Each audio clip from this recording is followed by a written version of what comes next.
maioria, fala do coletivo.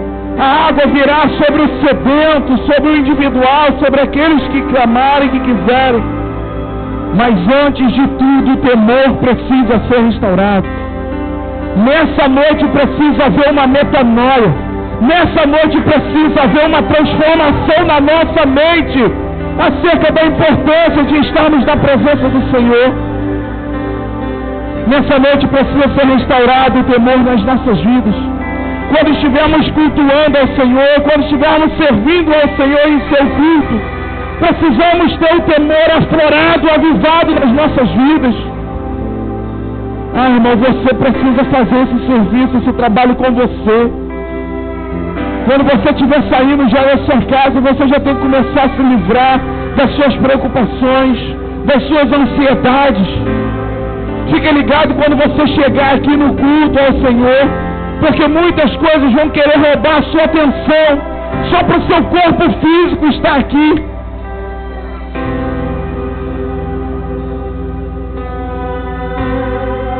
Existe um culto de ofício fúnebre chamado culto do corpo presente. É aquele culto onde só o corpo está presente naquele culto. Mas as pessoas acreditam que a sua alma e o seu espírito já não estão mais ali. Mas então amigos, familiares, entes queridos, eles se reúnem ali para adorar o Senhor e prestar algumas homenagens àquela pessoa, mas diante do Senhor, porque eles sabem que ali só tem um corpo presente, a alma e o espírito não estão ali mais. Queridos, nós estamos vivos ainda, e se estamos vivos ainda, não chegou a hora do culto do corpo presente na minha vida e na sua vida. Em muitos momentos estamos realizando um culto ao Senhor parecendo um defunto, parecendo um corpo só, sem alma e sem espírito, sem nenhuma expressão, sem nenhum interesse, sem nenhum temor.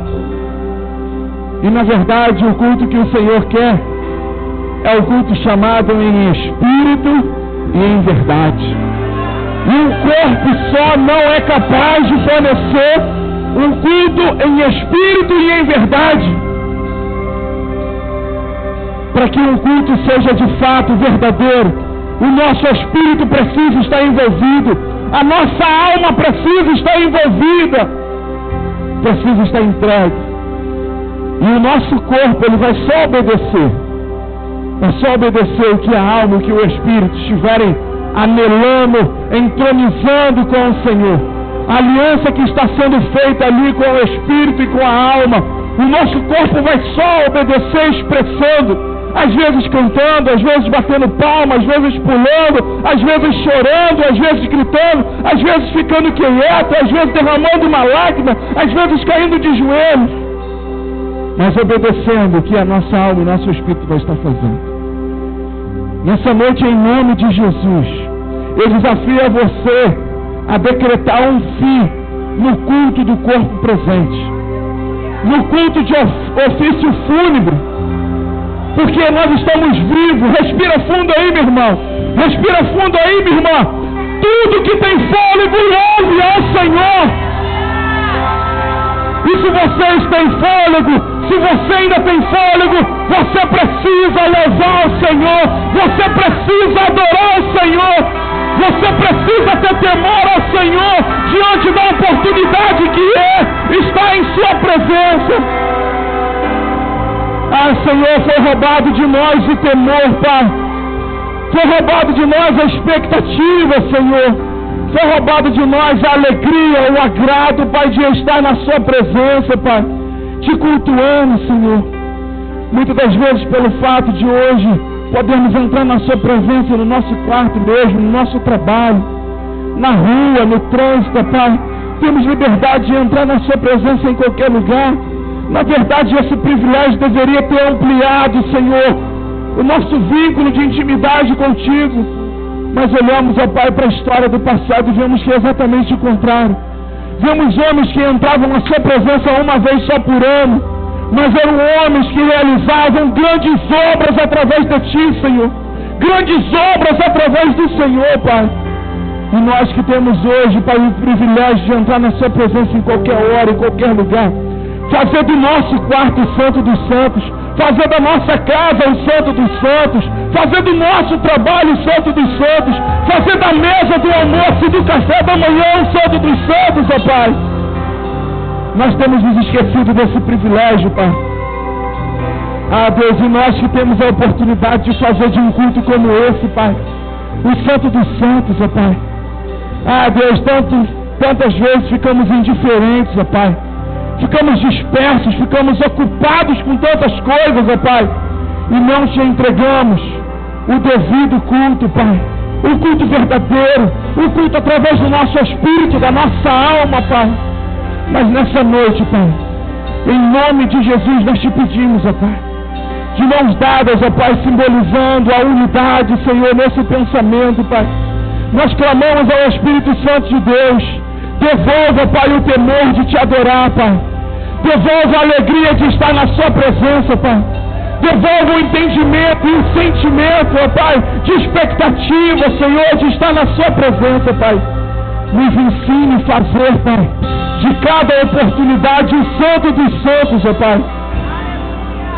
Não precisamos mais ficar esperando 365 dias para entrar no Santo dos Santos. Deus nos ensine, Pai, chegar num lugar como esse, simples, ó Pai, e transformar ele no Santo dos Santos. Nos ensine, Pai, transformar a sala da nossa casa no Santo dos Santos. Nos ensine a transformar a mesa da nossa casa no Santo dos Santos. Nos ensine a transformar o nosso quarto no Santo dos Santos. Nos ensine a transformar, Senhor, o nosso local de trabalho no Santo dos Santos, ó Pai. Ah, Deus, isso quando estamos às vezes sozinhos, Pai. Mas quando estivermos juntos como igreja, Pai, assim como hoje, Pai. Ah, Deus, nos ensine a transformar esse lugar no maior Santo dos Santos que nós já pisamos, no maior Santo dos Santos que nós já habitamos, Senhor. Tamanha a Sua presença, tamanha a Sua glória, Pai. Ah, devolve-nos, Senhor, devolve-nos o temor, devolve-nos a expectativa de estar na Sua presença, Pai. Ah, Espírito Santo de Deus, batiza a nossa geração com a responsabilidade, Senhor, de transformar cada lugar no Santo dos Santos, ó Pai. Nós sabemos, ó Pai, que foi o Senhor que nos disse: buscai em primeiro lugar o reino de Deus. Venha o Teu reino. Ah, Deus, nos ensine a transformar esses lugares no Santo dos Santos, ó Pai. Faça dessa canção o seu clamor nessa noite. Faça dessa canção a sua adoração em espírito e em verdade. Que o temor seja devolvido, que você receba o batismo de temor hoje no Santo dos Santos. Através da sua adoração, transforme esse lugar no Santo dos Santos. Lugar de presença, de resposta, lugar de intervenção de Deus. Sensação igual a essa que eu tenho condições de tua presença e todos os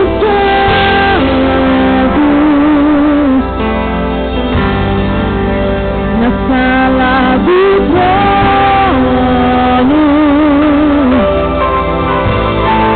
onde a fumaça esconde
Talvez você foi ensinado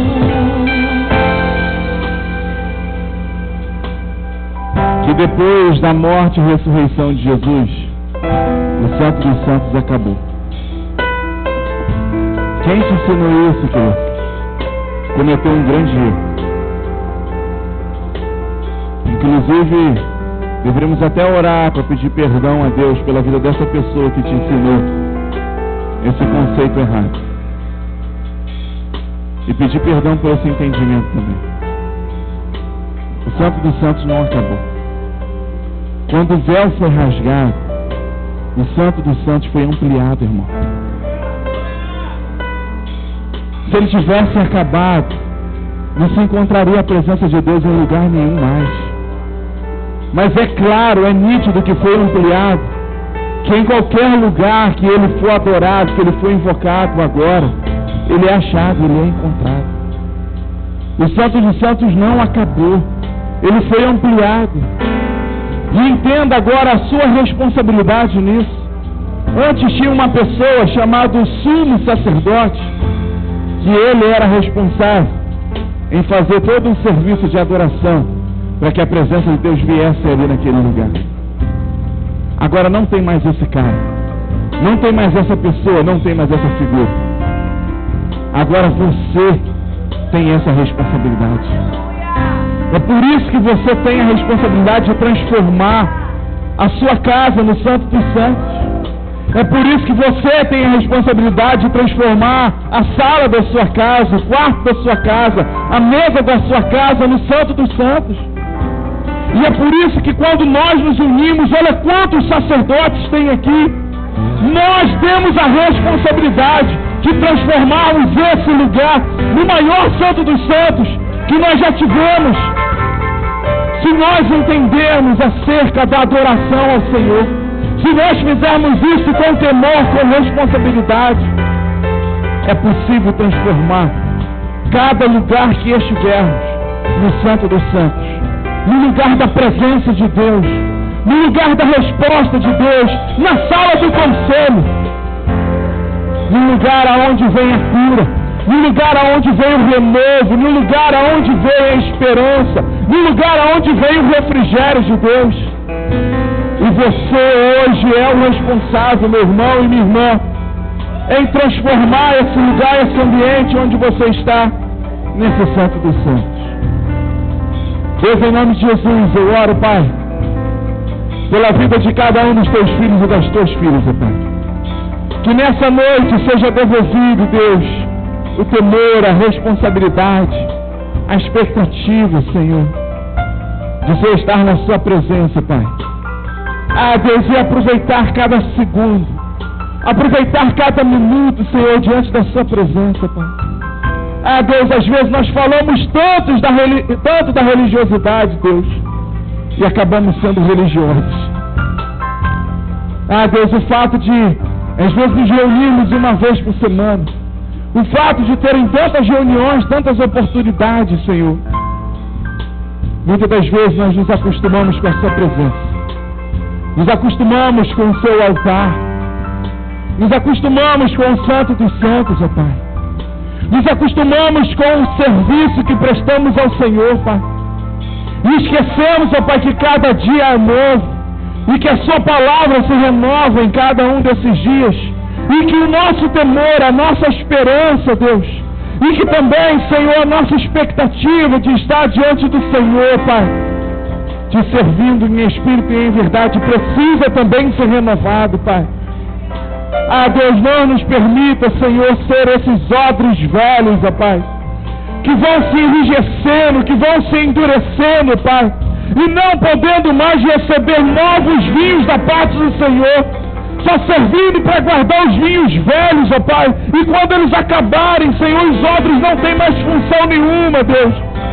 Ah, Deus, faça de nós os odres novos dessa geração, Deus. Ah, eu sei que o Senhor tem um vinho novo para derramar sobre essa geração, Deus. Mas esse vinho não virá sobre qualquer um, Deus. Não virá sobre os odres velhos, Senhor. Porque senão eles não aguentam, a fermentação do vinho é grande. E eles estouram, eles explodem, ó Pai. Nós sabemos que o Senhor está preparando novos odres. O Senhor está formatando, forjando, construindo odres novos, Senhor, para que o seu novo vinho seja derramado nessa geração, ó Pai. Faça de nós esses odres, Senhor. Faça de nós esses odres, Senhor, e que haja em nossa composição física, química, espiritual, ó Pai, o temor, a expectativa de se estar na presença do Senhor, Pai. E a responsabilidade de aproveitarmos cada minuto, cada segundo na sua presença, Pai. E também, Senhor, o desejo de transformar cada geografia, cada momento no Santo dos Santos, ó Pai. Que em nome de Jesus, ó Pai, esse temor e essa responsabilidade seja devolvida às nossas vidas, ó Pai. E que em nome de Jesus, ó Pai, ao vivermos isso, praticarmos isso, ó Pai, venha causar uma grande diferença, uma grande revolução nas nossas vidas, nas nossas casas, nas nossas famílias, na nossa igreja, na igreja de Jesus onde congregamos, ó Pai, e na nossa geração, ó Pai. Por isso eu te peço, ó Pai, que o Senhor derrame, ó Pai, o batismo desse entendimento e desse sentimento nessa noite, através do Espírito Santo, em nome de Jesus. Se você puder, erga suas mãos acima da sua cabeça e aplauda o Senhor. Aleluia! Louvado seja o Senhor. Pode ser mais forte se for para o Espírito Santo. Pode ser mais forte se for para Ele. Aleluia!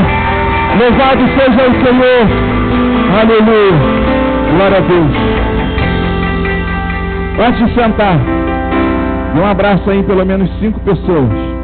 5 é o número da graça. Então, debaixo da graça de Deus, dê um abraço em 5 pessoas em nome de Jesus.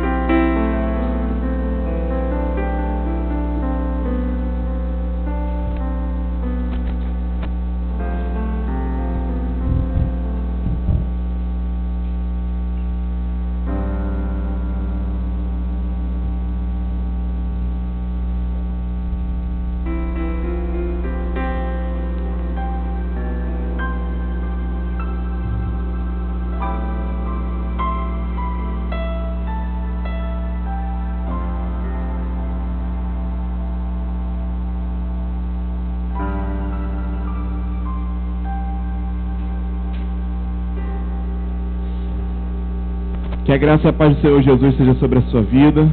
Amém? Vocês que nos visitam nessa noite, sejam bem-vindos. Que a presença de Deus seja sobre você, a graça, o amor e a misericórdia do Senhor também seja sobre você. E que você também possa ser batizado no temor do Senhor, que é o que temos recebido nas últimas semanas, nesses últimos dias. E eu tenho certeza que você também será alcançado por essa realidade. E os frutos e os resultados dessa realidade virá sobre a sua vida em nome de Jesus. Amém? Hoje eu tenho algo para compartilhar com vocês, que o Espírito Santo tem colocado no meu coração. E a minha oração é para que esse entendimento encontre lugar no seu coração, encontre lugar no seu corpo físico, no seu entendimento físico, na sua consciência. E encontre lugar também na sua alma, no seu espírito. Porque é uma realidade que estamos vivendo. E diante dessa realidade, Deus quer te chamar a uma responsabilidade. Deus quer te chamar a uma plenitude. Deus quer te chamar a um momento, a um ciclo da sua vida que você ainda não entrou, mas que, se você quiser, você pode estar prestes a entrar nesse ciclo na sua vida. E então, nessa noite, o Senhor quer nos explicar a diferença entre duas questões que nos parecem ser a mesma coisa, mas na verdade são duas questões diferentes e que precisam ser conhecidas e analisadas com a sua devida importância. Uma coisa, eu vou usar uma história, um exemplo, para que você possa entender nessa noite. O Espírito Santo mandou eu fazer assim. Uma coisa foi o povo ter saído do Egito, a terra onde eles estavam escravos há 430 anos. Uma coisa foi isso. Moisés foi usado como libertador, e Deus o usou em muitos sinais. 10 sinais foram levados sobre a terra do Egito, a nação do Egito, e cada um daqueles sinais ali representavam a manifestação de Deus, a vontade de Deus para aquele povo. E cada uma daquelas pragas que foram liberadas ali, que a história chama assim de pragas que foram liberadas ali, eram também um juízo, uma sentença e uma afronta do nosso Deus, o Deus de Abraão, de Isaac, de Jacó, aos deuses que eram cultuados no Egito, aos deuses estranhos que eram cultuados no Egito. E então foram liberados 10 pragas naquele lugar, da forma que Deus se manifestou, se apresentou àquele povo. E as 10 pragas que vieram sobre toda aquela geografia, todo o país do Egito, mas um povo chamado povo hebreu, que estava vivendo dentro daquela geografia, não era afetado por aquelas pragas. E então, todos aqueles que estavam dentro do Egito e estavam fora da aliança de Deus, eles eram afetados pelas pragas. Mas aqueles que estavam debaixo da aliança, que no caso, os hebreus, eles não eram afetados por aquelas pragas. E então chegou o dia que Moisés retira o povo do Egito e começa uma viagem com eles, com destino à terra prometida. Mas sabemos que existe um tempo para essa viagem, para essa caminhada. E então a gente imagina que quando eles saíram do Egito, a promessa se cumpriu. Qual promessa? De levar eles de volta para a terra que um dia os seus tataravós tinham morado, tinham estado, que era na terra de Canaã. Mas ao vir com José e Jacó para o Egito, e ficaram ali em função de uma grande fome que houve em toda a terra, e foram para o Egito para procurar comida, e então não voltaram mais para a terra de Canaã, e ficaram ali 70 pessoas a princípio, que eram os descendentes de Jacó, e se transformaram depois numa nação de 2 milhões de pessoas, em 430 anos. E então esse povo sai agora do Egito, e então nós imaginamos, a promessa de Deus se cumpriu, a promessa de voltar para Canaã, de ter de volta a terra prometida, se cumpriu sobre a vida deles. Mas é exatamente aí que nós nos enganamos. A promessa não se cumpre ao saírem do Egito. Na verdade, uma etapa, uma fase, um ciclo, um passo daquela promessa estava se cumprindo naquele momento. Mas a promessa em si, ela precisava de uma outra questão muito importante para que ela se cumprisse. Então, uma coisa é eles terem saído do Egito, e a outra coisa é o Egito ter sido arrancado deles. Tinham 2 coisas que precisavam acontecer. Uma, eles precisavam sair do Egito, e a outra, o Egito precisava ser arrancado deles. Porque principalmente em termos de cultura, o Egito estava impregnado neles. Porque muitas gerações já haviam nascido ali dentro do Egito. E então, filhos, netos, bisnetos, tataranetos haviam nascido, sido criados e até morridos dentro do Egito, e toda aquela cultura estranha havia sido impregnada na vida, no caráter, na família, no estilo de vida deles no geral. E muito importante era o fato de os tirar do Egito para levar para a terra prometida. Mas Deus não queria que eles entrassem na terra prometida com uma cultura estranha, com algo impregnado nas suas vidas.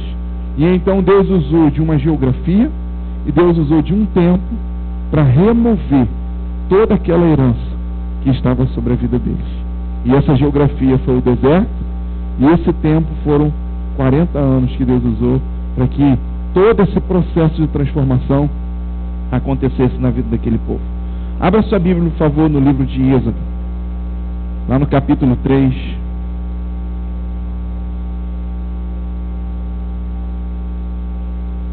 Os irmãos que nos visitam, é o 2º livro da Bíblia, livro de Êxodo. No capítulo 3, se você tiver a sua Bíblia, podemos te ajudar a abrir, os discípulos podem te auxiliar. Se estiver sem ela, podemos dividir, compartilhar com você, para que você acompanhe a leitura no livro de Êxodo, capítulo 3, lá no versículo 7.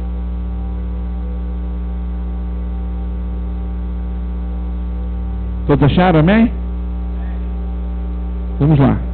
Disse ainda o Senhor: certamente eu vi a aflição, em outras traduções, a miséria do meu povo, que está lá no Egito, e ouvi o seu clamor, por causa dos seus opressores. Talvez a sua tradução esteja exatores, que quer dizer opressores. Conhecendo-lhe o sofrimento, ou em outra tradução, conhecendo-lhe a angústia. Por isso desci, a fim de livrá-lo da mão dos egípcios, e para fazê-lo subir daquela terra a uma terra boa e ampla, terra que mana leite e mel, o lugar do cananeu, do Eteu, do Amorreu, do Ferezeu, do Eveu e do Jubizeu. Só até aqui. Então presta atenção que Deus desce aqui para falar com Moisés. Se você olhar os versículos acima, nós temos trabalhado por semanas diante dele.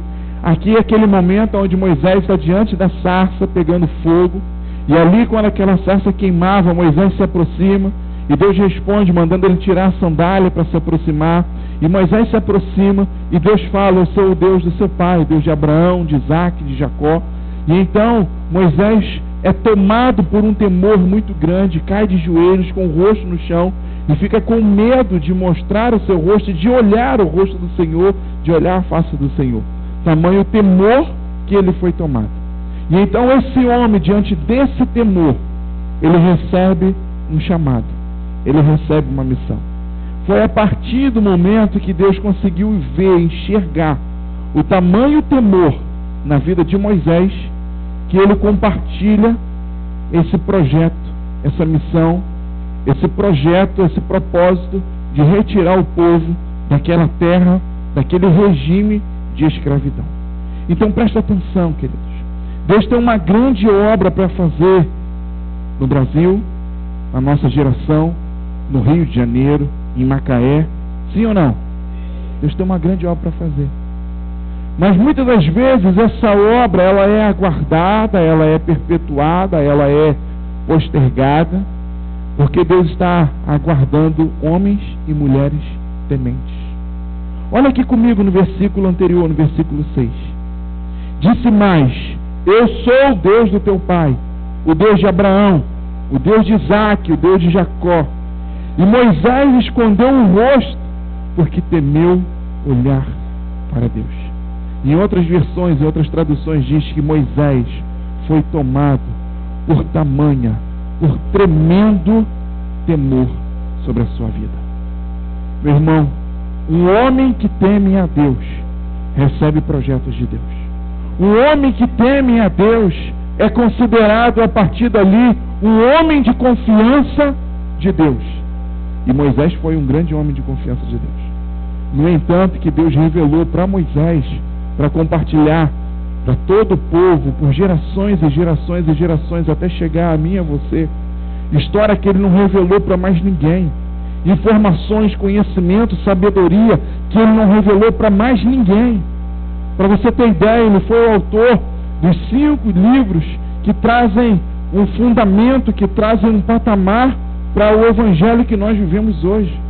Moisés escreveu os 5 primeiros livros da Bíblia, e diante desses 5 livros foi construído o que chamamos de Torá, Pentateuco, que foram os livros que foram usados por séculos como base para os homens e as mulheres de Deus, e depois foi usado também como base para a nova igreja, para a igreja primitiva do Senhor, a partir de Jesus Cristo, a partir de Atos dos Apóstolos.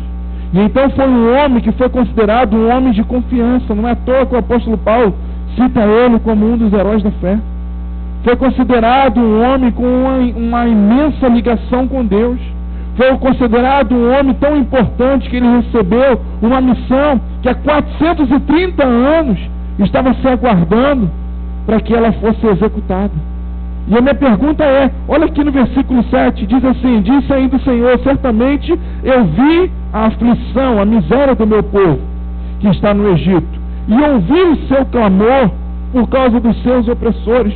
Eu conheço o seu sofrimento, eu conheço a sua angústia. Deus está falando isso aqui no final de um período de 430 anos. E a minha pergunta nessa noite a você, para a sua reflexão é: demorou 430 anos para que a oração chegasse no céu? Será que é tão distante assim fisicamente? Como a gente vê a NASA falando aí, existem lugares que são tão distantes, existem continentes, existem regiões que são tão distantes, planetas distantes, que demora centenas de milhares de anos para uma informação chegar lá, para um raio de luz chegar naquele lugar? Será que a oração que o povo estava fazendo no Egito, debaixo daquela opressão, debaixo daquele sofrimento, demorou 430 anos luz para chegar até o trono de Deus? Na verdade não, meu irmão. Desde a primeira oração, desde o primeiro clamor que foi levantado lá no Egito, debaixo de toda angústia, debaixo de todo o sofrimento, foi ouvido pelo Senhor. Mas Deus começou a procurar um homem ou uma mulher temente a Ele, que pudesse cumprir a missão com excelência, com êxito, que pudesse cumprir aquela missão de forma ousada, de forma responsável, de resgatar aquele povo daquele sistema opressor que eles viviam. E então, quando Moisés é batizado com aquele temor, e então Deus compartilha com ele essa missão: eu ouvi o clamor do meu povo, e eu preciso de alguém para ir lá resgatar o meu povo dessa opressão, dessa angústia, dessa escravidão, desse sofrimento, dessa miséria que eles estão vivendo. E então Moisés se apresenta como esse candidato. Meu irmão, você precisa entender uma coisa: o nosso temor nos aproxima de Deus. O nosso temor estreita o nosso relacionamento com o Senhor. E quando somos homens e mulheres tementes a Deus, somos considerados homens e mulheres de sua inteira confiança, de sua extrema confiança, a ponto dele compartilhar conosco o que ele não compartilha com ninguém, a ponto dele dividir comigo e com você o que ele não divide com ninguém, a ponto dele nos confiar projetos que ele não tem coragem de entregar na mão de ninguém mais. É diante do temor que nós temos ao Senhor que Ele estabelece o nível de relacionamento, a intensidade do relacionamento que nós teremos com Ele. E você pode olhar, continuar olhando a história antes e depois de Moisés, que você vai ver que foi assim. Grandes homens de Deus, porque eram homens tementes ao Senhor. Grandes mulheres de Deus, porque eram mulheres tementes ao Senhor. E sempre o seu ministério, sempre a revelação do Senhor, sempre o nível de intensidade, de profundidade que eles tinham, estava associado ao nível de temor que eles tinham do Senhor. Quanto mais tementes, mais de confiança. Quanto mais tementes, mais usados pelo Senhor. Não é à toa que cá na igreja primitiva, nós vemos em Atos, sendo relatado isso, Atos 2, 43. E havia muito temor em cada alma. Havia muito temor. E por causa desse temor, o Espírito Santo fazia sinais e prodígios, fazia milagres através da vida deles, porque havia muito temor. E então nós precisamos entender que nós precisamos ser essa geração que tem esse temor. E para que Deus responda a um clamor, para que Deus responda a uma oração, uma necessidade, Ele precisa encontrar alguém que tenha temor. Existia uma necessidade no Egito, um povo que estava sofrendo há 430 anos. Existia uma necessidade ali, e Deus estava ouvindo essas orações, esses choros, esses gemidos, esses sofrimentos de cada chicotada que eles recebiam no Egito. Mas Ele não respondia, porque Ele estava aguardando um homem temente a Ele. E quando Ele encontra esse homem temente, Ele diz: eu ouvi a oração do meu povo. Agora não só ouvi, não só escutei, não só enxerguei, mas como eu quero atender a oração do meu povo. Presta atenção uma coisa: existe um clamor saindo da sua casa. Eu tenho certeza que tem necessidades que estão saindo nas orações que você e a sua família fazem. Existe um clamor saindo aqui da comunidade de vida. Existem necessidades aqui para essas famílias, esses povos que se reúnem aqui. Existe um clamor saindo da cidade de Macaé. Existe um clamor saindo do estado do Rio de Janeiro. Existe um clamor saindo do Brasil. E não é de hoje, há anos existe um clamor saindo, meu irmão e minha irmã. E muitas das vezes nós nos perguntamos aonde Deus está que Ele não atende essas orações. Aonde Deus está que esse clamor não é atendido. Por que Deus não responde isso? Talvez foi a mesma pergunta que aqueles homens e aquelas mulheres fizeram ao viver debaixo daquele regime de escravidão por 430 anos. Eu imagino os bisavós, os tataravós falando assim: não, Vai chegar um dia que Deus vai nos tirar dessa escravidão e vai nos levar para Canaã, para a terra prometida. Tem esperança. E o bisavô morre e nasce, o tataravô morre e nasce o bisavô. E o bisavô começa a falar com os seus netos, fala: não, pode ficar tranquilo, que um dia Deus vai nos resgatar, que um dia Deus vai nos livrar, nos libertar dessa realidade. E então o bisavô morre também e nasce o avô, e com a mesma expectativa, e morre debaixo dos açoites do chicote, morre debaixo do peso, morre debaixo da escassez de alimento, morre debaixo daquela realidade que eles acreditavam que um dia ia se finalizar. Mas então a pergunta é: 430 anos e isso não é respondido? O que estava acontecendo? Porque Deus estava guardando um homem temente. Deus estava guardando uma pessoa que pudesse ser usada no temor do Senhor para realizar aquele projeto. Existe um clamor saindo da sua casa. Existem necessidades que a sua família hoje tem. Existe um clamor saindo dessa igreja, dessa cidade, desse estado, desse país e dessa geração como um todo, meu irmão e minha irmã. E Deus está em busca de homens e mulheres tementes a Ele, a quem Ele possa confiar, a quem Ele possa acreditar e a quem Ele possa usar de verdade para ser o agente que vai transformar a realidade da nossa geografia. Que vamos mudar a realidade dentro da nossa casa, na nossa igreja, na nossa cidade, no Brasil, no estado do Rio de Janeiro, na nossa geração, meu irmão. Ao encontrar Moisés, Deus o usou para mudar a realidade de 2 milhões de pessoas. E sem contar os seus descendentes que viriam depois. Deus pode usar você. Se usou Moisés para mudar 2 milhões de pessoas, pode usar você para mudar a realidade da sua casa. Pode usar você para mudar a realidade da sua família. Pode usar você para mudar a realidade dessa igreja, eu acredito. Pode usar você para mudar a realidade de Macaé, 230 mil habitantes. O que é comparado a 2 milhões de pessoas, meu irmão e minha irmã? Creio que pode nos usar para mudar a realidade do Rio de Janeiro, para mudar a realidade do Brasil, a realidade da nação que nós vivemos. Mas antes, Deus precisa que nós nos apresentemos diante dEle com temor a Ele, com temor ao Senhor.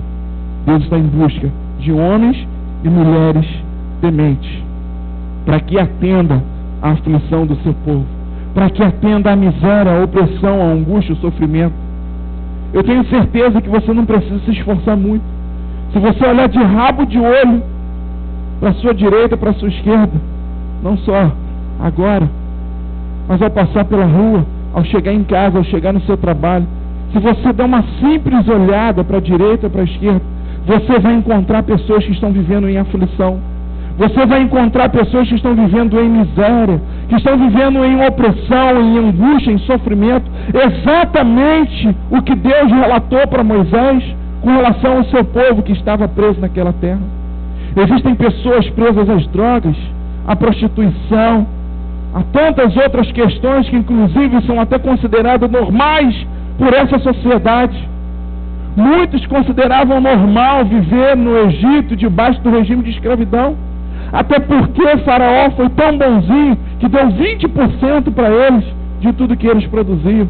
E então eles acharam graça diante de Faraó. E as gerações que vieram antes deles fizeram uma aliança com Faraó. Falaram: seremos seus escravos para sempre. Porque sendo escravo, o escravo não tem direito de nada do que produz. Mas Faraó foi bonzinho e mandou José dar 20% para eles do que eles produzissem. Ah, irmãos, existem pessoas que estão vivendo na escravidão com alegria, com graça, achando graça diante daquilo que estão os escravizando. Mas mal sabem eles o que aquela situação vai gerar na vida dos seus filhos. Mal sabem eles o que aquilo vai fazer na sua família.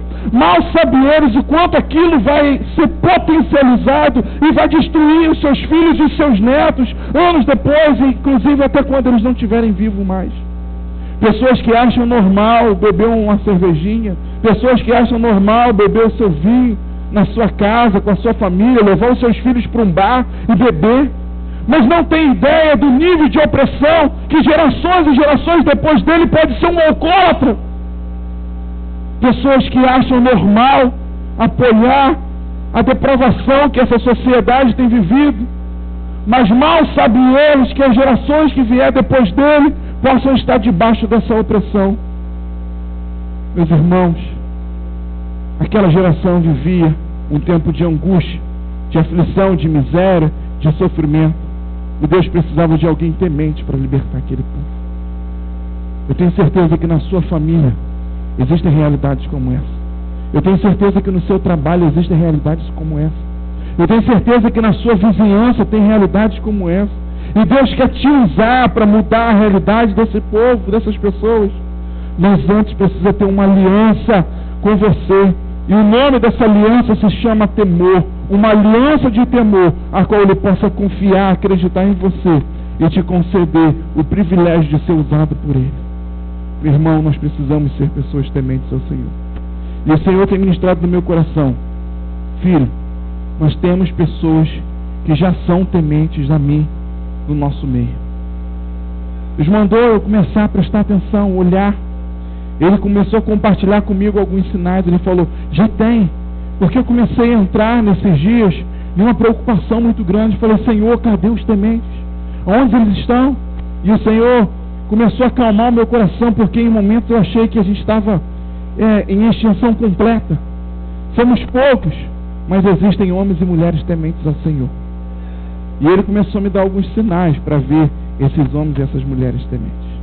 E em meu tempo de consagração, o Senhor ministrou algo muito importante, muito sério no meu coração. Ele falou: eu vou te dar um sinal para você conseguir enxergar quem são esses tementes ao Senhor. E uma das identidades que eles terão uma identidade. E uma das principais identidades que eles terão é que eu vou dar a graça a eles de tirar pessoas do Egito. Assim como foi com Moisés, eu vou dar essa graça para eles. E talvez você possa não entender agora. Fala: o que quer dizer isso, pastor? Moisés foi usado para tirar um povo que estava em escravidão do Egito. Lembre-se que ele morava em Midian. Ele cuidava das ovelhas do seu sogro Jetro. E então Deus tira ele daquele lugar, tira ele daquele conforto, daquela geografia, e o leva de volta para a geografia do Egito, e lá faz ele arrancar o povo debaixo daquele regime. Vocês sabem que Deus tem nos dado projetos a qual traz uma realidade sobre essa igreja, que acabou o tempo de ficar parado, e nós temos nos movimentado. E Deus tem levantado Moisés através desse projeto, e tem levado para os egípcios que estão lá na rua, que estão lá nas praças, que estão nas ruas, que estão nos lugares mais remotos da nossa sociedade. E nesses lugares, esses Moisés vão frutificar. Nesses lugares, esses Moisés vão arrancar pessoas da miséria, da opressão, da angústia, do sofrimento, da aflição, inclusive da condenação. Porque nós sabemos que a grande maioria lá fora estão condenados à morte, como nós estávamos. Condenados à morte através do pecado. O pecado quer os levar à morte definitiva sobre as suas vidas. E nós temos a possibilidade de levar a vida sobre eles. Porque mesmo que morram, vão viver. E se viverem, não vão morrer, tendo Jesus como nós temos. E então o Espírito Santo me disse isso: eu vou levantar pessoas. E um sinal que eles são os tementes, porque eles serão como Moisés. Eu vou dar a eles a graça de arrancar facilmente as pessoas do Egito. Vão abrir sua boca, vão dar um sorriso, vão dar um abraço, vão fazer coisas simples, e pessoas serão arrancadas do Egito. Farão coisas simples. Inclusive, meus irmãos, muitas das pragas que foram liberadas lá no Egito, que Deus usou Moisés, muitos ilusionistas, muitos homens que faziam feitiçaria no Egito, também faziam aquelas mesmas pragas. Também conseguiam trazer pragas parecidas com aquelas. Talvez você possa considerar um sorriso uma coisa simples. Possa considerar um abraço uma coisa simples. Possa considerar uma mensagem simples que você vai dizer para uma pessoa uma coisa simples. Mas é através dessa simplicidade que Deus vai te usar. E vai arrancar pessoas do Egito, vai arrancar pessoas debaixo desse regime de escravidão. E não só a questão de tirar as pessoas desse lugar físico, geográfico, mas como levar essas pessoas para a salvação, para Jesus. Canaã simbolizava o lugar da sua salvação. E vocês vão levar essas pessoas para o lugar da salvação delas, que se chama Jesus. E então o Espírito Santo falou comigo: começa a ficar atento, começa a ficar com seus olhos ligados, porque as pessoas que começarem a frutificar nesse sentido são os homens e mulheres tementes que eu tenho achado e tenho utilizado a vida deles para fazer um milagre, para fazer um projeto nessa geração. E eu tenho certeza que você pode ser usado pelo Senhor como um Moisés. Pode ser encontrado como um homem, como uma mulher temente ao Senhor, para que os projetos do Senhor sejam realizados. E assim como Deus usou uma estratégia lá no Egito, para tirar o povo de lá, liberou 10 pragas sobre aquele lugar, Deus também tem nos dado estratégias. As pragas foram uma ferramenta para tirar o povo do Egito.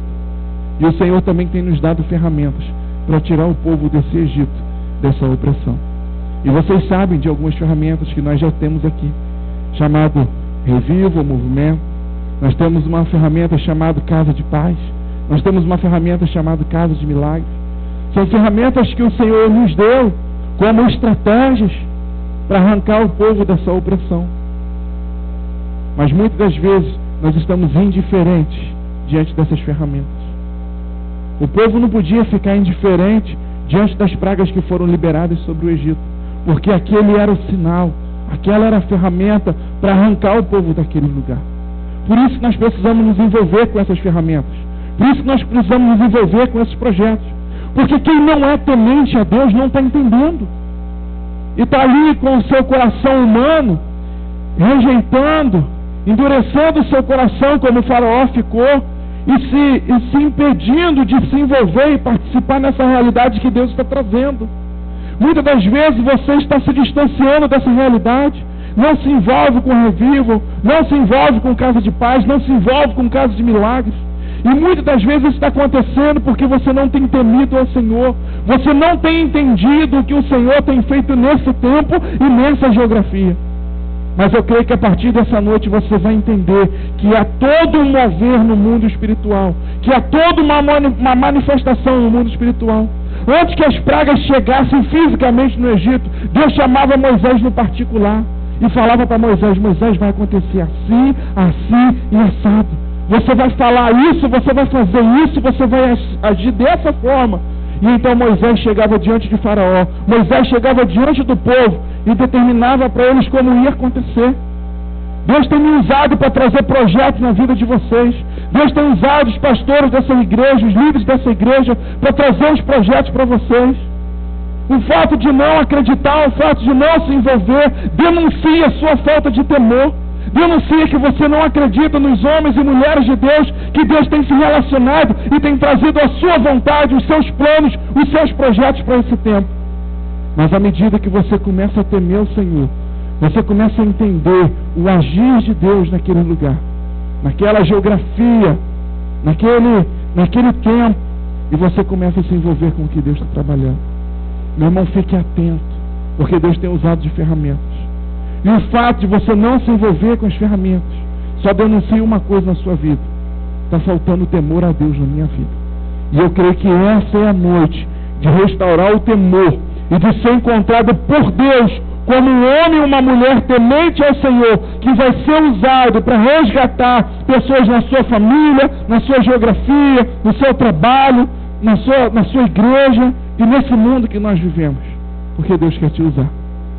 E saiba que eu vou estar atento a esses sinais de Deus, aos sinais dos homens e das mulheres tementes que vão ser usados pelo Senhor para arrancar, para resgatar essas pessoas do Egito. No final eu quero orar por você, como esse Moisés, como esse libertador, como essa libertadora desse povo, que vai ser usado com graça pelo Senhor, para que em nome de Jesus a sua vida seja uma ferramenta para tirar pessoas desse regime de escravidão. Mas preste atenção numa coisa: sair do Egito foi só o primeiro passo. O primeiro passo foi arrancar o povo da geografia, chamado país do Egito, do continente africano. Mas não estava finalizado, não estava terminado. O povo ainda iria entrar na terra prometida, mas algo antes tinha que acontecer. Do capítulo 3 do livro de Êxodo até o capítulo 13, por 10 capítulos, nós vamos ver essa história sendo contada. A história de todo o projeto de Deus com Moisés, trabalhando na vida daquele povo, mexendo no coração de Faraó, liberando essas 10 pragas. Por 10 capítulos nós vemos toda essa movimentação, do 3 ao 13. Os estudiosos, pesquisadores, historiadores dizem que esse processo levou em torno de 40 dias. Principalmente as pragas. As pragas levaram 40 dias. Desde a primeira praga que foi liberada até a última, que foi a morte de todo o primogênito do Egito. E então um processo que durou 40 dias. E no 40º dia se cumpre aquela determinação dada por Deus a Moisés, lá naquela experiência da sarça. E então Deus arranca aquele povo daquela terra, no 40º dia, no dia 40. E então eles começam uma viagem para a terra prometida. E inclusive, até falei com vocês aqui sobre o sinal. Se você está com a sua Bíblia aberta ainda, o livro de Êxodo, capítulo 3, aqui no versículo 12, Deus deu um sinal para Moisés também. Deus lhe respondeu: eu serei contigo, e esse será o sinal de que eu te enviei. Depois de haveres tirado o povo do Egito, me servireis a Deus nesse monte. Lembre-se que Deus estava falando com Moisés lá no Sinai. E na semana passada, inclusive, eu ministrei uma palavra aqui para vocês, onde nós falamos que Moisés foi diante do monte 3 meses depois de sair do Egito. E lá no capítulo 19, está isso, nós vimos na semana passada. E lá naquele monte houve relâmpagos, trovões, terremoto, fogo, fumaça. E aquele foi o sinal que Deus prometeu para Moisés aqui, que depois que ele arrancasse o povo daquela terra, levaria ele naquele mesmo monte, e ali ele faria um serviço ao Senhor, e ele estaria diante da presença do Senhor. E aquele sinal se cumpriu. E eu creio que o sinal que Deus falou também sobre os Moisés, que ele está levantando aqui, também vai se cumprir. E então Moisés arranca o povo do Egito, caminha por 3 meses e chega lá no Sinai. E acontece tudo aquilo que eu falei aqui agora e conversamos na semana passada. O que eu quero chamar a sua atenção é o seguinte: o processo para sair do Egito demorou quantos dias? 40 dias. Eu particularmente acho que esse processo foi até rápido, para o nível de complexidade, para tirar 2 milhões de pessoas de um lugar que eles estavam 430 anos escravos. 40 dias foi rápido demais. Deus usou Moisés de uma forma tremenda, espetacular. E eles vão para o deserto. E os mesmos pesquisadores dizem que esse trajeto do Egito até Canaã poderia ser feito por eles, uma média de 30, 40, tranquilamente 3 meses. Tranquilamente 3 meses era tempo suficiente para que todo esse percurso fosse feito. Mas nós sabemos que eles levaram 40 anos até entrar naquela terra, na terra que Deus os prometeu. E então a pergunta é exatamente essa: por que demora 40 anos? Um processo que poderia acontecer em 30 dias, 40 também, como foi para sair de lá.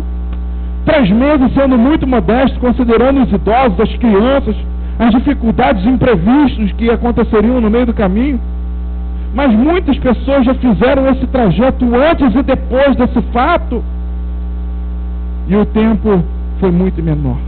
30 dias foi o recorde, 40 dias foi a média, e 3 meses, 90 dias foi o tempo máximo, com maior tranquilidade que se fez esse percurso, considerando todos os imprevistos. Por que leva 40 anos, meu irmão? A resposta está exatamente aqui. 40 dias foi o tempo que foi necessário para arrancar o povo do Egito. Mas 40 anos foi o tempo que Deus precisou usar para tirar o Egito que estava impregnado no povo. O Egito que estava impregnado na sua cultura, no seu caráter. O Egito que estava inserido na sua religiosidade. Nós sabemos que naquele episódio que Moisés sobe no Monte Sinai para estar na presença de Deus, o povo não quer subir, o povo tem medo da presença de Deus, e então Moisés tem que subir sozinho. Mas logo depois, em Êxodo 32, Moisés desce e encontra o mesmo povo adorando um bezerro de ouro. E nós sabemos que isso era parte da cultura que estava impregnada na vida deles. E então Deus não podia levar eles para uma terra que mana leite e mel, para uma terra prometida. Deus não poderia cumprir aquele grande sonho, aquela grande promessa na vida deles, enquanto eles tivessem aquela cultura impregnada. E então Deus usou de 40 anos, Deus usou do deserto e das dificuldades do deserto para arrancar aos poucos aquela cultura, aquela dureza no coração, a incredulidade, a falta de temor, a desobediência, a rebeldia, o pecado, 40 anos, meu irmão, levou, até que todos daquela geração que saíram do Egito morreram, exceto Moisés, Josué e Caleb. Moisés também morreu, o libertador morreu. Agora, de todo aquele povo que sai do Egito, somente Josué e Caleb estão vivos. E então Deus usa Josué e Caleb com a sua experiência, leva eles em um lugar, após eles terem atravessado o Rio Jordão, que já falei várias vezes com vocês, um lugar chamado Gilgal. E ali em Gilgal eles fazem uma aliança com o Senhor. E naquela aliança que eles fizeram com o Senhor, eles assumiram um compromisso de arrancar de dentro deles tudo aquilo que desonrava o Senhor, tudo aquilo que veio impregnado no seu caráter, na sua cultura, no seu costume, e que inclusive eles eram até vítimas, foram ensinados assim, irmãos. Os seus pais, os seus avós falaram: faça assim, caminhe assim, se proceda assim. E nós sabemos que muitas dessas coisas que foram ensinadas debaixo da cultura dos egípcios eram coisas que desagradavam ao Senhor. Então, aos 40 anos, Deus foi tirando tudo que estava impregnado. E naquele lugar chamado Gilgal, Deus faz uma aliança com eles. E faz em Gilgal, porque Gilgal estava de frente para Jericó. O acampamento de Gilgal foi o último acampamento daquele povo, antes de destruir a muralha e antes de assumir a cidade chamada Jericó, a maior fortaleza, que era a primeira cidade do complexo da geografia chamado Canaã, que era toda a terra que Deus havia prometido para eles. Irmãos, só depois de fazer aquela aliança, com temor ao Senhor, que garantiam que tudo estava sendo arrancado do seu caráter, tudo que desonrava a Deus estava sendo arrancado da sua cultura, foi que eles herdaram a terra. O fato de sair geograficamente do lugar não os garantiu o direito de entrar geograficamente no outro, enquanto aquela mudança de dentro para fora não acontecesse na vida deles. E no meu tempo de consagração, Deus me revelou uma coisa ligada às nossas vidas.